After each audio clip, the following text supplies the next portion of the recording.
Community Podcast. Welcome to the Community Podcast. I'm James Smith, and I'm here with my special guest today, and that is Mrs. Katelyn Coughlan. Katelyn is the Executive Director of the Louisa County Historical Society.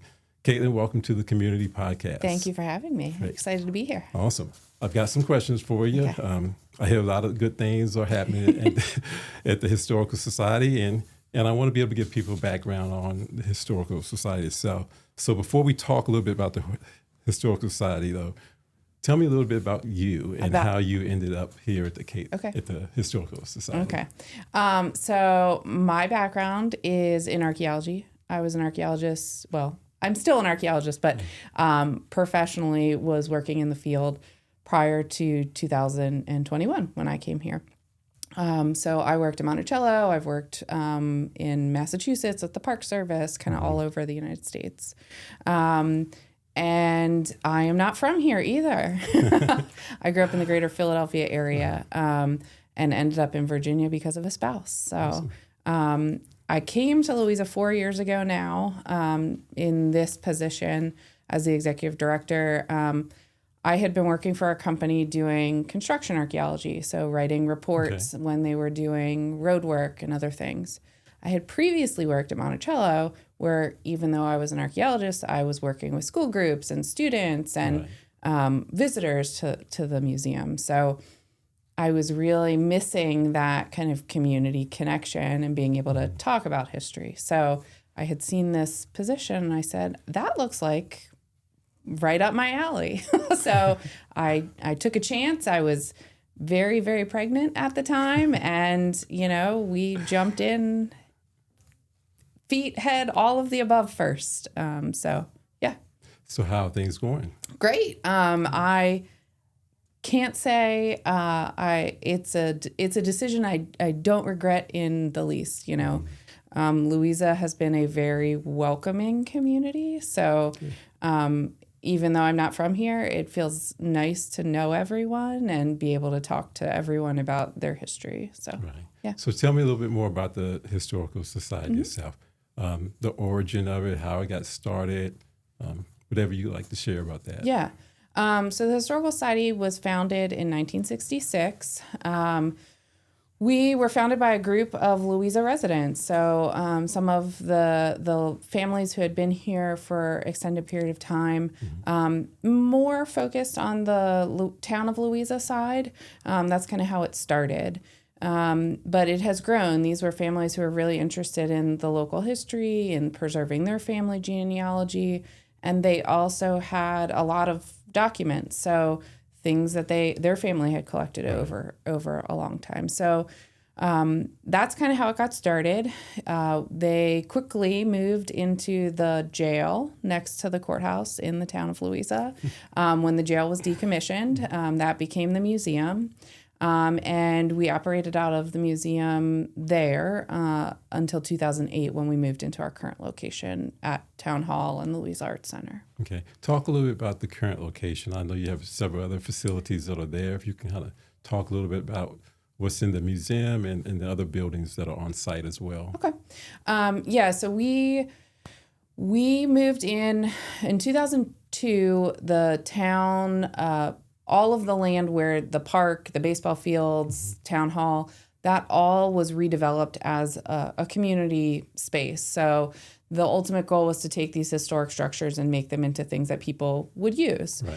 So we moved into the Sargent Museum, which was the Sargent Pettit House. It was built around 1914 and was lived in by the Sargent family. Now, when we think about a house like that, we're trying to kind of broadly create the museum in that space. So we try to talk a little bit about the Sargent family, and we also want to cover the whole county history. So inside the museum, we cover everything from the early Monacan here in Louisa all the way through modern day. So right now we have an exhibit on oral histories and the desegregation of the high school, the freedom of choice plan.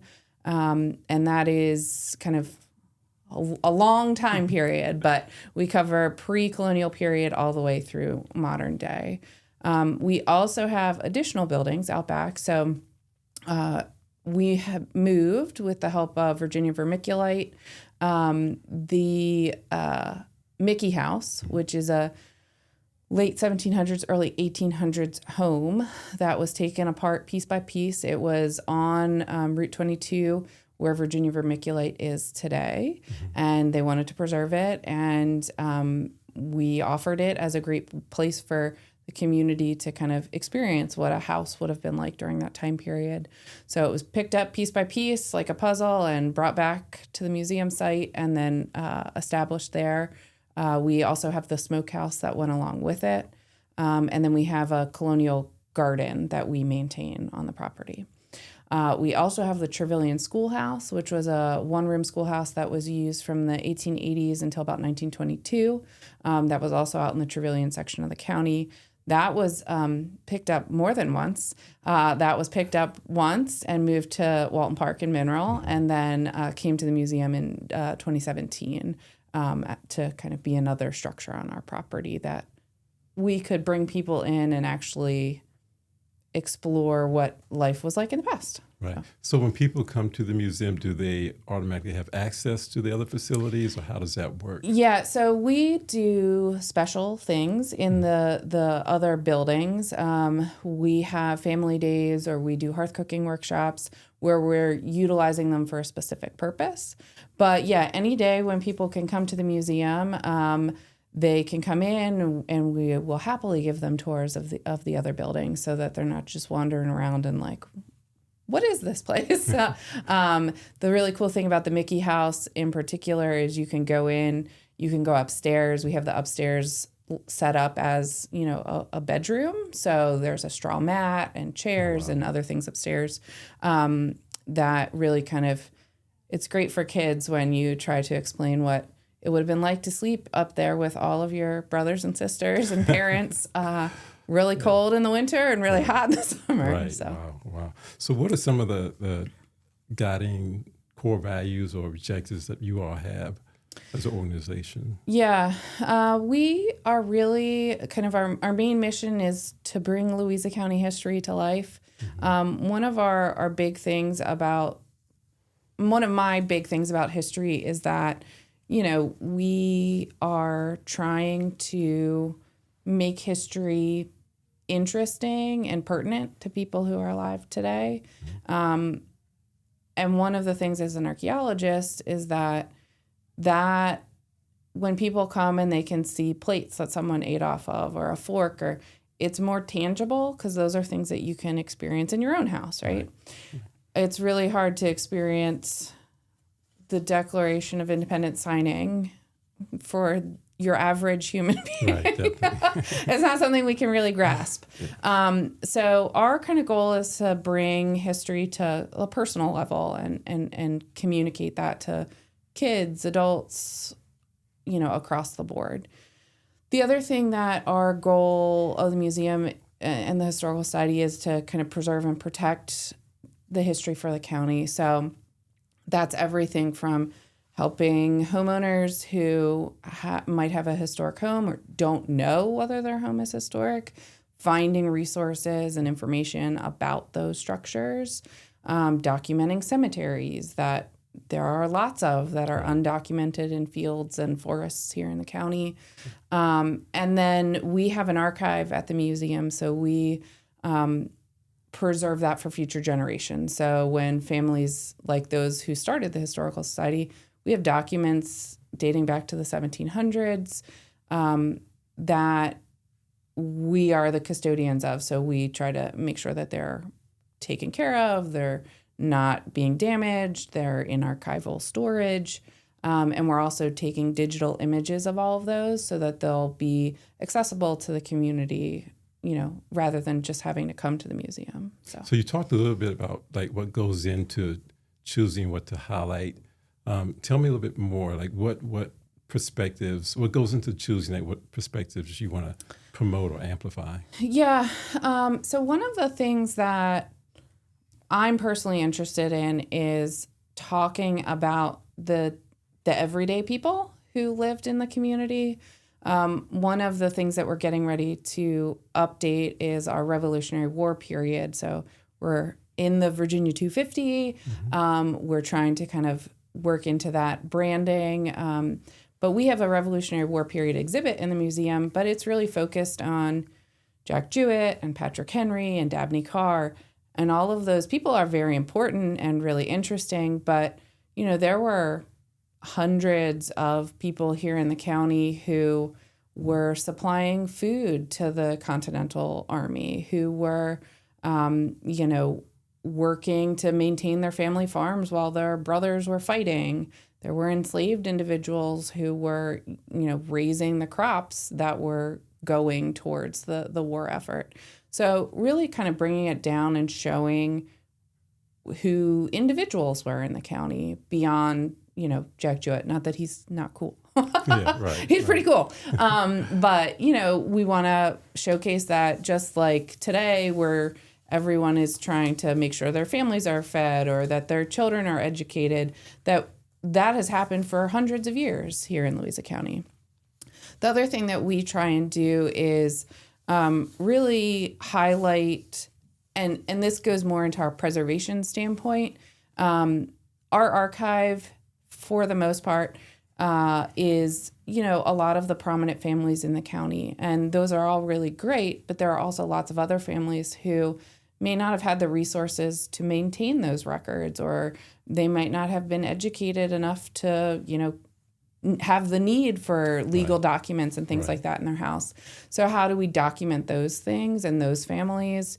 We've done some projects over the last few years, oral history projects in particular, in sitting down with people who are still alive, who remember their ancestors, and recording those, because everyone can talk and everyone has always been able to talk. And so whether you're educated or not, you have that history has been passed down within families. So documenting that both in the archive and then bringing that out into our exhibits and our public programs, and also collecting materials from those families. So, a lot of one project we worked on was our family photo project. And so when you come into the museum, into our research room, you have a wide variety of family histories that were written by people doing their genealogy. Right. And so one of our things that we've been trying to do is find photos that people have in their family, collections, and taking digital images of those so that we can have a copy at the museum. We leave your copy with you because it's obviously really important. Right. And then documenting who those people are, when the photo was taken, who their parents were, so that other researchers might come in the future and be looking for someone, and then we can say, oh, well, here's a photo of that person. So different things like that. So how you are currently communicating that need or making that request to families right now? Yeah, so we've tried a couple of different things, but our biggest is our community outreach. So we try to be at the Fall Festival or National Night Out or all of those other things to kind of talk to people one-on-one. The other thing that we've been doing, especially with the Historical Society in the last 6 to 9 months, outreach to elders in the community. So going out and coming to like the Jabba, days here where we can sit and we can do individual presentations about things, and kind of just talking to the elders in our community, and finding out like what questions they have or who they know who might be able to answer a question about this church or those sorts of things. So for the most part, it's been done one-on-one, or kind of in smaller groups. Right. But we're always looking for ideas of other ways to do outreach. Here's a platform to make that request. So if you want to just make that request while we're talking. Well, we are looking for history of all of Louisa County. So one of the other things that, a lot of people ask is, well, I'm new to the county. Right. Well, that's great. That's not something we're going to have in our archives, right? Mm-hmm. So how do we preserve all the people who are coming to the county? So we're looking for anyone who has history about your home or your family, or what you do here. So maybe you're new and you work for Parks and Rec. please come. We'd be happy to record an oral history with you. If you have family heirlooms that you don't want to part with, we'd be happy to take digital copies of those. And that way you have a digital copy you can send all of your family and friends, or just keep for your own record. So awesome, great. So you all do a lot of programs. I had a chance to go through your website, and I was very impressed to see the span of programs and the width of what you guys are bringing to the county. Mm-hmm. I know the museum itself, you think about it, it's a smaller facility, mm-hmm. but when you look at the website, I was truly impressed, with the content, the programs, and the videos. And there's one that stood out to me. I was watching a video, and it was about sports integration. Mm-hmm. And it talked about, you had several people from, I think, Louisa, yep. who participate, I guess, in Louisa sports. Mm-hmm. And this was the first year that there was integration between African Americans and whites. Yeah. And to hear them talk about, not just the struggles, but also from a perspective of what it opened up, mm-hmm. And as a former athlete myself, it meant a lot to hear that, you go through a lot, and sometimes people look at sports and they don't see sports as being as valuable mm-hmm. as other things and other opportunities that people could get involved with. But, to listen to them share their story, I mean, that impacted me to be able to think, man, these gentlemen back in 1965, and they were talking about specific games and what they mm-hmm. had to overcome during those games and what was yelled out and what mm-hmm. they were called and how they kind of just worked through it, played the game and moved on. That opened the door for other athletes. Yep. It might have been 20 years later when I was in school, but I had the opportunity to participate in sports, and sports led to a scholarship, which led to eventually me being, I think, where I am now. So, there's a level of gratitude, I think, sometimes that a lot of people are unaware of because they're not aware of their history and what has happened in the past and how other people, I guess the role that other people played to make sure you have the opportunities that you have today. So that was a blessing for me to read and look over and just to see those videos. But looking at your website as a whole, I was extremely, it's like, how do they have all this stuff going on? So. It takes a village, as they say, right, to raise a kid, but it also takes a village to have the Historical Society. Well, I want to say thank you first off. I'm really proud of what we do at the Historical Society. It does take a lot, and it's only because we have volunteers who are really passionate about Louisa, about history, that we can do most of the stuff that we do. I'm our only full-time staff member. So, and I've got 2 little kids, so I'm very busy. Have you put them to work yet? Yes, actually, yes. This past weekend we had Free Family Day, and my 4-year-old came with me, and he, made a clay pinch pot and did a bunch of other stuff. So yeah, it's a family affair in our household. But yeah, we try and do as much as we can because just as you say, like it's through that one-on-one interaction that you can really get a sense of how deep the history here is in the county. And we do a variety of different things. And that's because we have such a breadth of history in the county. So we have the Monacan who have been here for centuries. We have the Revolutionary War. We have farming communities. We have mining communities. We have all of it, right? So one of the things that in order for Louisa to have ever functioned is that all of these things have been integrated into one community. Right. So we really like to show, like, while we think of mining as being its own little bubble, it's really impacted lots of other things, like the way the lake was created or how the town of Mineral grew. We also really look at, like, all of these community organizations that bring history out. So churches, right? Churches have been a backbone of our history for the entire duration of Louisa County's existence. So really kind of working with other organizations to say, hey, what are you really interested in? Could we help to do a project on X, Y, or Z? We also have lots of programs geared towards families and kids because they're the next generation, right? If kids aren't interested in their history, we're missing something. And I obviously am the anomaly in my household, right? Like I grew up and this is what I do. But I know there are lots of people who are interested. They just don't really know where to begin or how to get involved. And as an archaeologist, it was that hands-on, like being able to experience history rather than just like go through a museum and read it or read it in your school, textbook. So we try and do a lot of like really engaging and interactive things. So like our free family day, this past weekend, we did Native American, because it's Native American Indigenous Peoples Month. And so we did a lesson on how people made their own ceramics.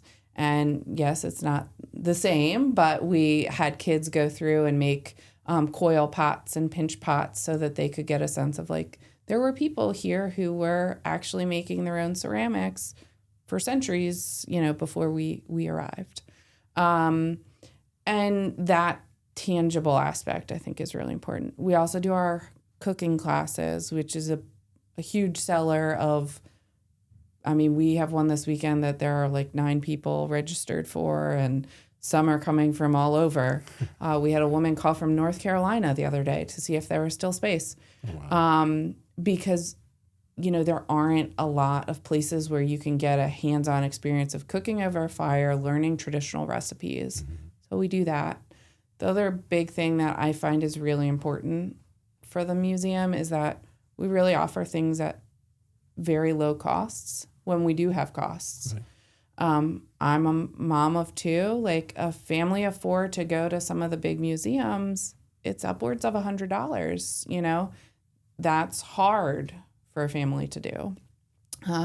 So we want to offer things to our community that are really inexpensive or free so that they have the opportunity to participate, even if they don't have the funds to, take a trip to Mount Vernon. Oh, that makes sense. So how do we communicate to people about what's going on? What are you all using now? What are ways maybe we think about we can partner with other organizations to improve, to help that communication? Because again, I work with you all.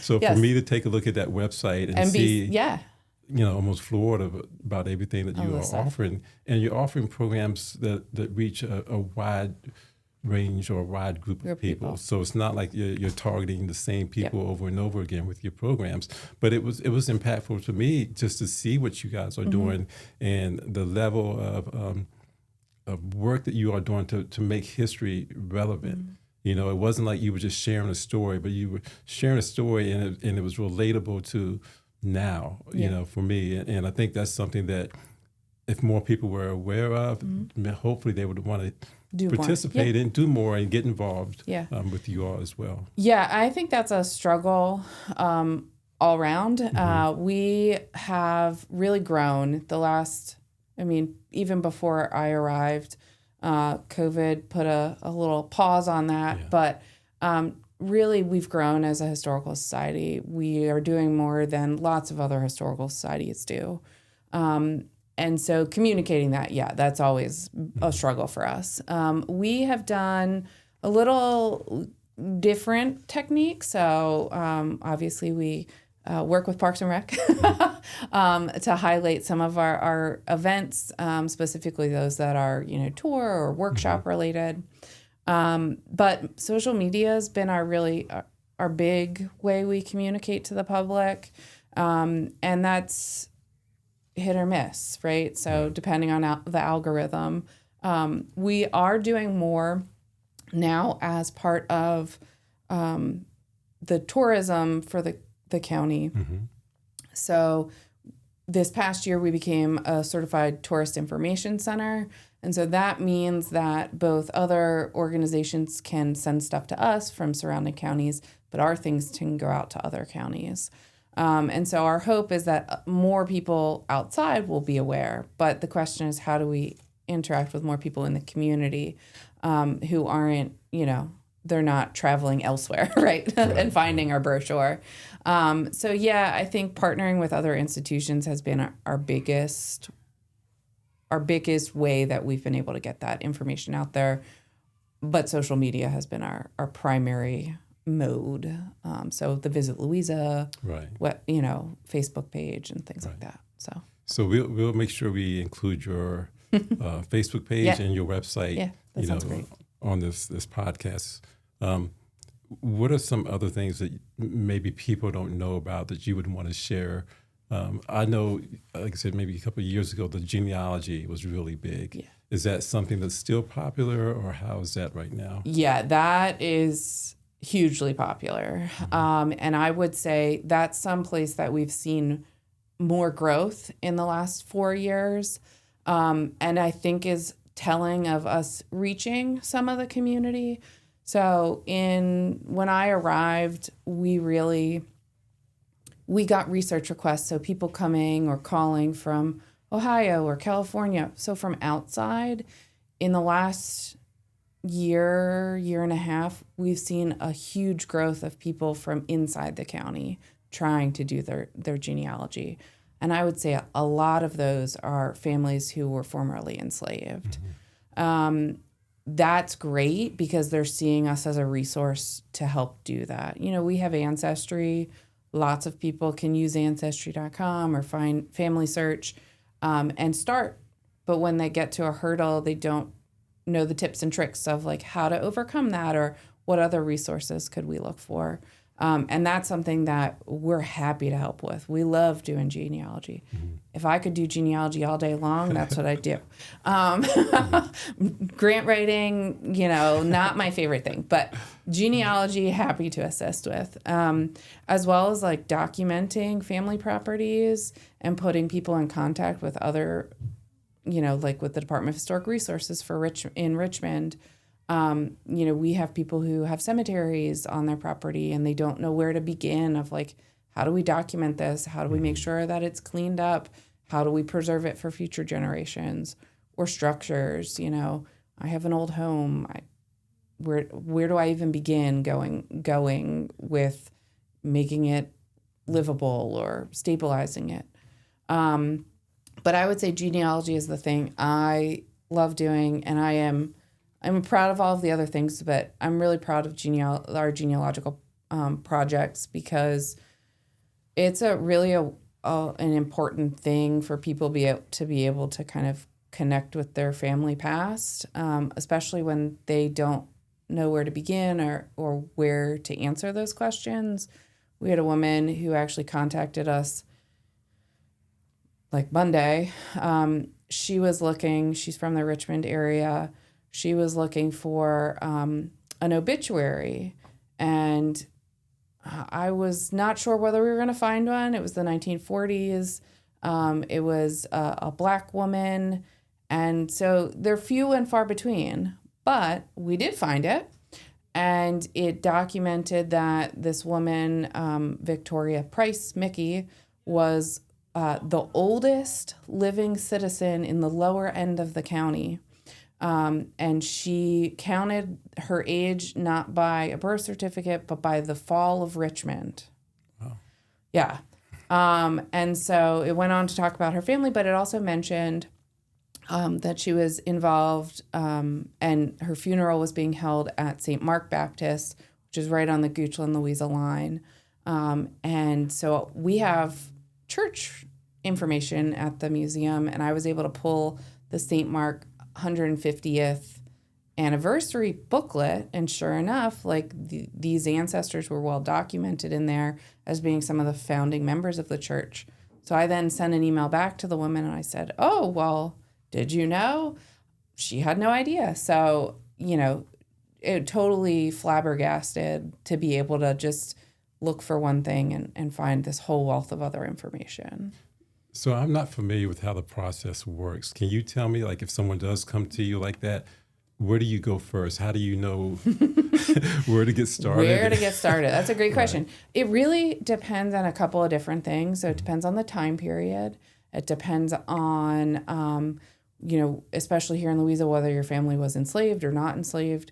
You might not know that. And so that's something that we kind of work through. Generally, the way that we do genealogy, if people are looking to do it themselves and want to learn the process, we request that they call and make an appointment to come in and sit down with us. And then we ask, background information. So what do you know? Like, what can you tell us? That's where we start.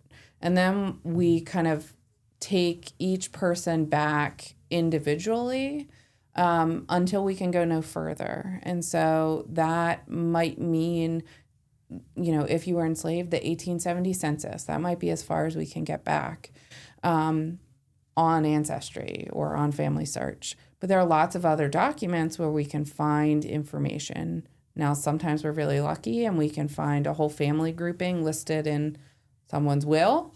Other times, we run out of luck and we can give some idea as to where they were in the county, but that's about it. So it really depends. But generally, one of the things I tell people, especially for families who they've heard the family history being passed down, is to write it all down. Write down all the names they can remember, what dates they can remember, the relationships. Because even when those things aren't true, there's usually like a strain of the truth in there. And that's even in my own family, right? Like, adopted family members. And that's one thing here in the county, people are living in all sorts of, like, you might be living with your grandmom down the street for a period of time, or your mom died and you were adopted in and the census record has you with the wrong last name. Right. There's all sorts of things that can happen. And the other thing I tell people is, just because it says someone's name with an age, don't take the age as like set in stone. It's very fluid throughout time, and can be off by quite a significant amount. And the census records here in the county, Louisa has a very distinct accent. Census takers in 1880 were not particularly well versed at writing that down, so we get all sorts of phonetic spelling of people's names, like Alex being spelled Elick. Oh, wow. And you're like, oh, okay. But if you say it, or you have someone who's been here for a real long time say it, you're like, oh, okay, I see how that happened. Right. So that's neat. So I know you do a lot there. History to you is definitely, it's a passion. It's something you enjoy doing. Is there one aspect of your job that you really, really enjoy, that if you could just do that, what would that be? So I would say the genealogy aspect is the thing I love doing most. I'm an archaeologist. I love a good puzzle. I love figuring out things in the past when I don't have someone to ask about it. So genealogy is definitely the thing that I love more than anything else. I would do it all the time without question. And it doesn't matter as to like who, what, where, any time period. I also really love, like, we had a guy who came in who was looking for his family and he had no idea where they lived in the county. And so we were able to find out like some census records, and the fact that one of the great uncles was, when he died, was buried by Preddy Funeral Home, which is still in existence today. Yes. So we were able to kind of narrow down, and then we were able to scan old maps, and we were able to find where the homestead was. So that was pretty cool. Those puzzles are the thing that I love the most. So what does the time frame look like for a puzzle like that? Or for one case that may be very challenging, has there been like days, weeks, months? What? All of the above. So sometimes people come in and they ask a really simple question, but it can take months to answer. Other people come in and they're convinced that it's the hardest question to solve, and we can, because of the resources that we have, we can answer the question really quickly. I would say the most genealogy is ongoing. So even when we are doing something with someone and they leave and they're like, wow, this was great, I really feel like we've made a dent in it. Someone might come in 6 months from now and say, I've got this question, and I have a mind for names. So I'm like, I've seen this before somewhere. And so then I can pull up the other person's genealogical work that we had done, and they go hand in hand. And so then I can call the first person back and say, hey, someone else came in and we have all this other information that we found out. That happens, I would say, more frequently with families who are not from here. People calling in and they really have no idea where to begin. They don't even know that, they don't know that Fluvanna County is to the south of us. So they really, sometimes it takes a couple iterations because they just don't even know what questions they are interested in asking. But yeah, we've got projects that are ongoing. We have a woman who has been working on her family's genealogy since Elaine Taylor was the director at the museum. Yes. And she is in the process of writing a book that is documenting her whole family genealogy from, they are originally Gooches, that can date to the late 1700s, an enslaved family in the Trevilians area. And so every once in a while she'll call and say, I found out this piece of information. I'm looking for whether or not you have anything to corroborate it, because she doesn't want to publish it, obviously, until it's all, right. So yeah, we've got some people who are multi-year researchers who come to the Historical Society. I can't imagine. Yeah. I can maybe a month, but 12 months or 2 years, 3 years. Yeah. Is it like going down a rabbit hole sometimes? Oh. I mean, how do you decide which way to go, to get that information? Yeah, I think it really depends on the questions. But I would say rabbit holes are absolutely involved. And a lot of times you have to say, wait, you have to write the questions at the beginning and say, what am I actually trying to answer? We're working with a guy out in Arizona who was looking for family members, and they are on the Orange Louisa line up before the lake was created. Right. So sometimes they're in Orange, sometimes they're in Louisa. They move back and forth.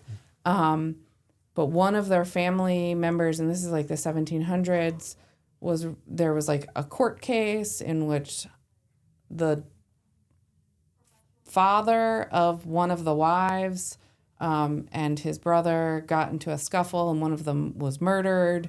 And so there's a whole court case at the courthouse that is fascinating, but I had to say, wait, this is not what I'm looking for.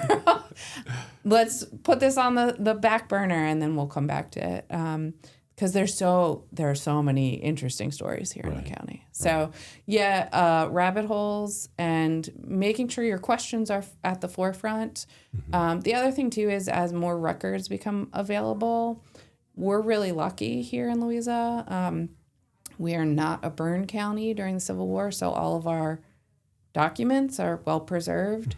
Other counties, that's not the case for. So we have a lot more resources than some other people have at our fingertips. So one of the things we try and do is exhaust all of them. So when people write in to us, we say, well, what have you already looked at? Oh, You've already looked at the wills online. Oh, have you looked at the court cases? Those are online, but in a different location that you might not know about. So we try and kind of funnel people around. That's awesome. Yeah. That's awesome. So how can the community get involved? How can they support you all?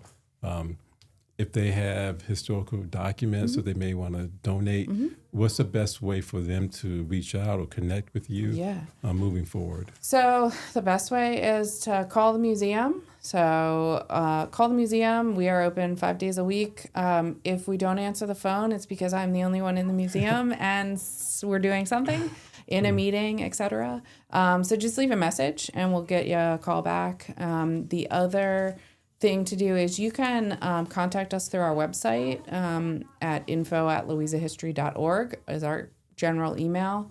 If you have research questions, we have a form on the website that you can fill out, and we'll get to that too.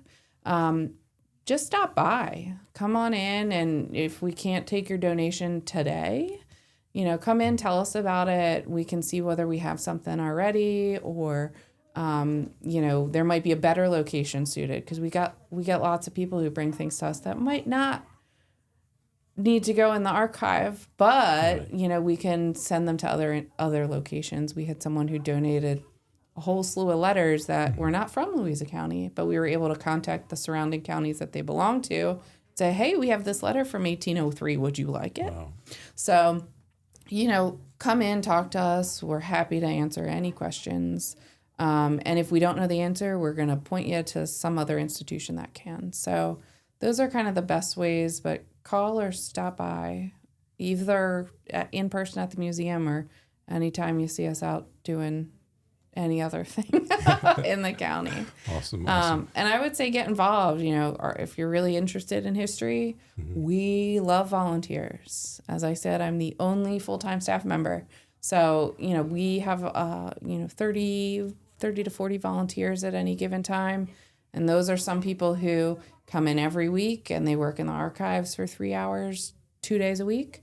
To some of our volunteers, are full-time, they work. They work at the schools, or they do other things. And so they don't have the weeks free to do that. But they might come in on a Saturday for a museum cleanup day, or we have a guy who does genealogical research from home as well. So, the gamut. If you're interested, just give us a call. Awesome. And I encourage them to, if someone's interested, give you guys a call. Yeah. You are doing a lot of great stuff Thank up you. there. Is there anything on the horizon that you haven't shared that you are working on that you want to go ahead and share before we close out today? Yeah, so our big thing, and it was just announced this week, I heard it twice on the radio on the way home yesterday. Okay. We are participating as part of the Virginia 250. We are participating member in the VA 250 Passport Program. So this is a program that was spearheaded by the VA 250 Commission, the Colonial Williamsburg, Mount Vernon, Monticello, Yorktown, Virginia Museum of History and Culture, and then there are 70 other participating organizations in the state. It is a passport. You can come to the museum and get the passport.